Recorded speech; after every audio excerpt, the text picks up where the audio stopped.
la grande famille du football gabonais, Mboloani, je suis Alfred Edi Kassa, scrutateur naturel.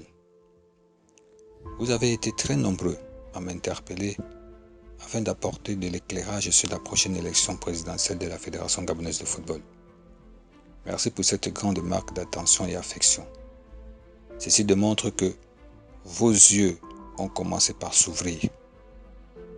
Je vais donc faire mon devoir par pur amour pour le Gabon d'abord.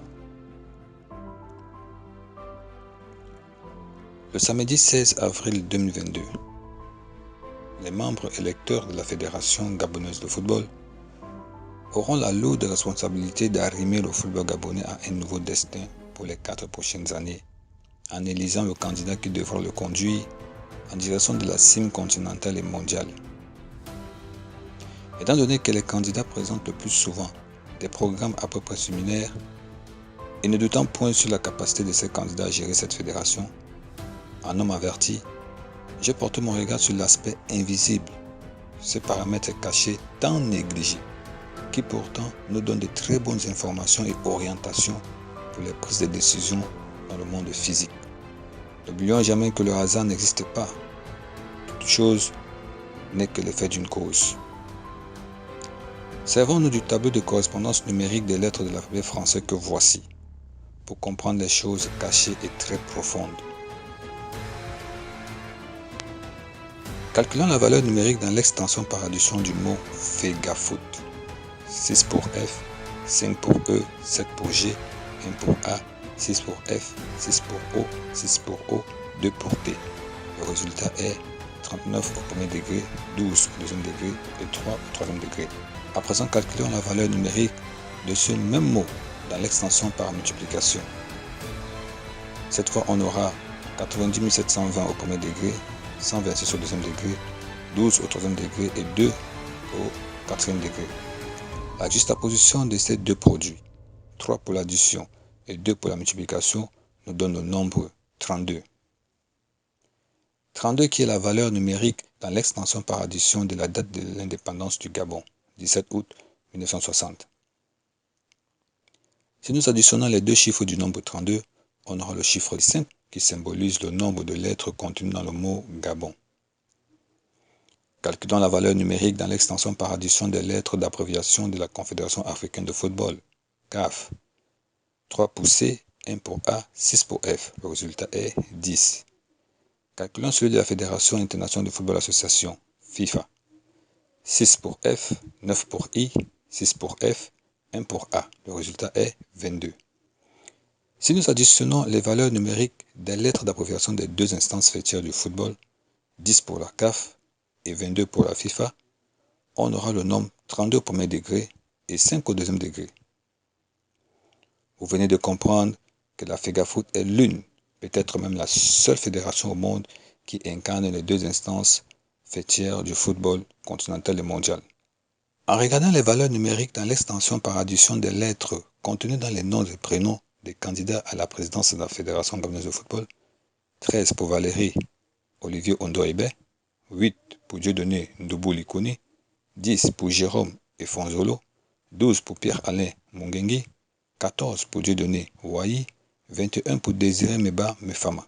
On se rend compte sur ce regard spirituel que, de tous les candidats, le seul qui incarne ces trois instances faîtières du football, FEGAFOOT sur le plan national, CAF sur le plan continental et FIFA sur le plan mondial, est le candidat Dieudonné Ouayi. Pourquoi?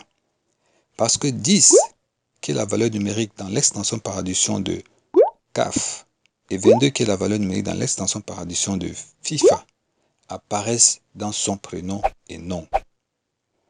L'addition 22 plus 10 font 32 au premier degré et 5 au deuxième degré, dont on a vu le sens tout à l'heure. Chers membres lecteurs, si je vous présente la chose sous cet angle, c'est parce que depuis l'année 2000, marquant l'entrée dans le 21e siècle, beaucoup de paramètres ont été reconfigurés dans le cosmos pour un arrimage à la volonté divine. Dans cette nouvelle configuration, il ne nous est plus permis de mettre de côté l'aspect spirituel dans toute entreprise dans laquelle nous voulons nous lancer. Dans le cas du football, puisque c'est ce qui nous intéresse. Et il y a beaucoup de paramètres extra dont nous devons connaître pour les utiliser à notre avantage. C'est pour cette raison que depuis 15 ans, j'ai toujours apporté de précieux conseils à l'exécutif fédéral. Malheureusement, mes conseils n'ont jamais suscité le moindre intérêt. Le dernier en date est celui relatif au sacre de champion d'Afrique en terre camerounaise de nos Panthères. J'avais abattu un travail colossal en amont, en obtenant des autorités du Cameroun l'attestation de refus que voici, ce qui donnait à nouveau la priorité au Gabon dans l'exploitation des codes et secrets gravitant autour du décès de Marc-Vivien Foé. Vous êtes sans ignorer que tout malheur est toujours accompagné de son frère jumeau, le bonheur. Une fois en possession du précieux sésame, j'ai écrit aux plus hautes autorités de notre pays pour leur expliquer que le Cameroun n'est plus maître de ces deux compétitions qu'il organisera, à savoir le CHAN et la CAN, et ceci grâce à cette fameuse attestation de refus. Il nous revient maintenant de l'exploiter pour en tirer profit. Dans la démarche de son obtention, il m'avait été strictement interdit de tricher. C'est pour cette raison que j'avais dit toute la vérité aux autorités camerounaises sans rien omettre. D'ailleurs, voici une partie du contenu de ma lettre adressée au chef de l'État du Cameroun. Je suis allé même jusqu'à donner un support vidéo. C'est grâce à ce support vidéo que le Cameroun s'est qualifié face à l'Algérie, puisque cette vidéo est intitulée Cameroun 114 ou Gabon 113, champion du monde de football Qatar 2022. Vous pouvez la regarder intégralement sur YouTube. Voici mon message envoyé la veille du match aller contre l'Algérie à Rigobert Song-Bahanac, actuel sélectionneur des Lions indomptables et ami d'enfance. Dans cet autre message envoyé à mon petit frère le 28 mars 2022, vous pouvez voir comment j'ai volé au secours des Lions indomptables du Cameroun lors du match retour à Blida, puisque j'avais constaté que la lettre du secrétaire général de la Fédération camerounaise de football avait encore causé une défaite à la maison. Vous convenez avec moi que j'étais obligé d'accompagner le Cameroun, sinon toutes les explications et démonstrations faites dans ma vidéo n'auraient aucun sens et seraient considérées comme pur mensonge. Permettez-moi de vous conter une histoire où on a refusé de prendre en compte mes conseils. Vous vous souvenez de la qualification historique en phase de poule du CF Mounana à la Coupe de la Confédération 2017. En réalité, c'était FC Akanda qui devrait se qualifier. C'est le club qui avait un paramètre extra lui permettant de remporter cette 14e édition de la Coupe de la Confédération. Mais le dirigeant du FC Akanda, avec qui on m'avait mis en contact, n'a pas voulu appliquer mes conseils. Résultat, FC Akanda s'est fait éliminer. 3 jours avant le match retour CF Mounana Raja de Casablanca, un petit frère à moi est venu m'expliquer ce que le CF Mounana venait de subir à Casablanca au match aller. J'avais expliqué au coach que si le CF Mounana ne se qualifie pas contre le Raja, il sera reversé en Coupe de la Confédération et là, je vais l'arrimer au paramètre extra du FC Akanda car toutes les installations avaient déjà été faites. Au lendemain de la victoire du CF Mounana face à l'ASEC Mimosa, un collaborateur du président du CF Mounana m'a téléphoné pour me transmettre un message de la part du président du club, me demandant de ne plus jamais lui téléphoner ou lui envoyer un message concernant le match retour à Abidjan.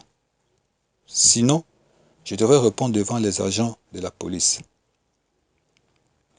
Mon jeune frère et le coach ont été traumatisés par ce message. Je les ai sentis attristés, très abattus.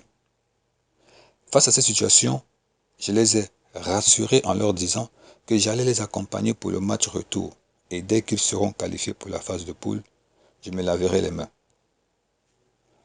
Alors, je suis allé voir le secrétaire général de la Fédération camerounaise de football qui m'a fourni les éléments nécessaires dont j'avais besoin pour que le CF Mounana élimine la CEC Mimosa à Abidjan. Au résultat, CF Mounana s'est qualifié pour la phase de poule et je me suis lavé les mains. La suite, vous la connaissez. Cette histoire d'agent de police me rappelle le coach Alain Giresse. Lors des éliminatoires de la première édition du championnat d'Afrique des Nations, CHAN, Côte d'Ivoire 2009, les Panthères du Gabon A' devaient affronter les Lions indomptables du Cameroun. Il m'avait été montré que le Cameroun avait terminé le chantier de 2 buts et était en chantier pour un 3e but, ceci séparément. Je l'ai expliqué à certains membres de la Fédération gabonaise de football qui étaient très impuissants face à la situation. Les Panthères vont et gagnent le match à Yaoundé, 1-2. De retour au Bercail, j'appelle en vain les dirigeants de la fédération pour les prévenir du piège. La seule personne qui m'avait répondu était Alain Giresse. Il m'avait traité de charlatan, puisque je leur avais dit que le Cameroun avait fait 2 chantiers pour 3 buts. Ils s'attendaient à ce que le Cameroun nous marque 3 buts chez eux, ce qui n'a pas été le cas. Il m'avait demandé de ne plus jamais l'appeler ou lui envoyer de messages, sinon il donnerait mon numéro de téléphone aux agents de police, car il ne croit pas aux charlatans. Moi non plus, je ne crois pas du tout. Le Cameroun est venu battre le Gabon au match retour à Libreville sur le score de 0-2. Résultat, le Gabon a été éliminé. Mes histoires relatives à mes conseils non pris en compte, il y en a tellement. Comme celle du match éliminatoire de la Coupe du Monde 2010 Gabon-Cameroun du 20 juin 2009, où j'avais prié, supplié les membres du bureau fédéral pour ne pas reporter ce match à cause du décès du chef de l'État. Sinon, nous n'irions pas en Coupe du Monde. Personne n'a appliqué mes conseils. Bref, c'est du passé. Très chers électeurs, vous avez pour la première fois dans l'histoire de l'élection présidentielle à la FEGAFOOT, depuis sa création, un candidat, Dieudonné Wayi, qui est en mode volonté divine. Contrairement à ses adversaires et à tous ceux qui ont été présidents de la Fédération gabonaise de football, qui, eux, sont et ont été en mode de permission divine. Vous savez tous comme moi que les 2 modes, bien qu'ils se ressemblent, ne sont pas pareils. Sachant que vous partagez le même rêve que tous les Gabonais, qui est celui de voir le Gabon jouer les premiers rôles en Afrique et dans le monde, ce qui, non seulement nous fera rentrer assez d'argent dans les caisses de la Fédération gabonaise de football, mais surtout nous procurera une image de prestige tant sur le continent que dans le monde. Une sagesse bantoue dit, même si la faim te presse les entrailles et qu'on te demandait de choisir entre le gâteau et le boulanger, choisis le boulanger et laisse le gâteau. Donc, j'en appelle à votre éveil d'esprit, tant prôné dans notre hymne national, pour que vous compreniez le subtil message divin contenu dans la décision rendue par le TAS en faveur de Paul Ulrich Kessani et obtenir force et courage pour arrimer notre football à la volonté divine incarnée en le candidat Dieudonné Wayi. Afin que les nœuds faits sur ce football, de manière volontaire ou involontaire, se défassent pour le laisser enfin prendre son envol vers la cime continentale et mondiale, à la recherche des sacres, tant en club qu'en équipe nationale. Puisse le Créateur vous bénir et protéger. Je vous remercie.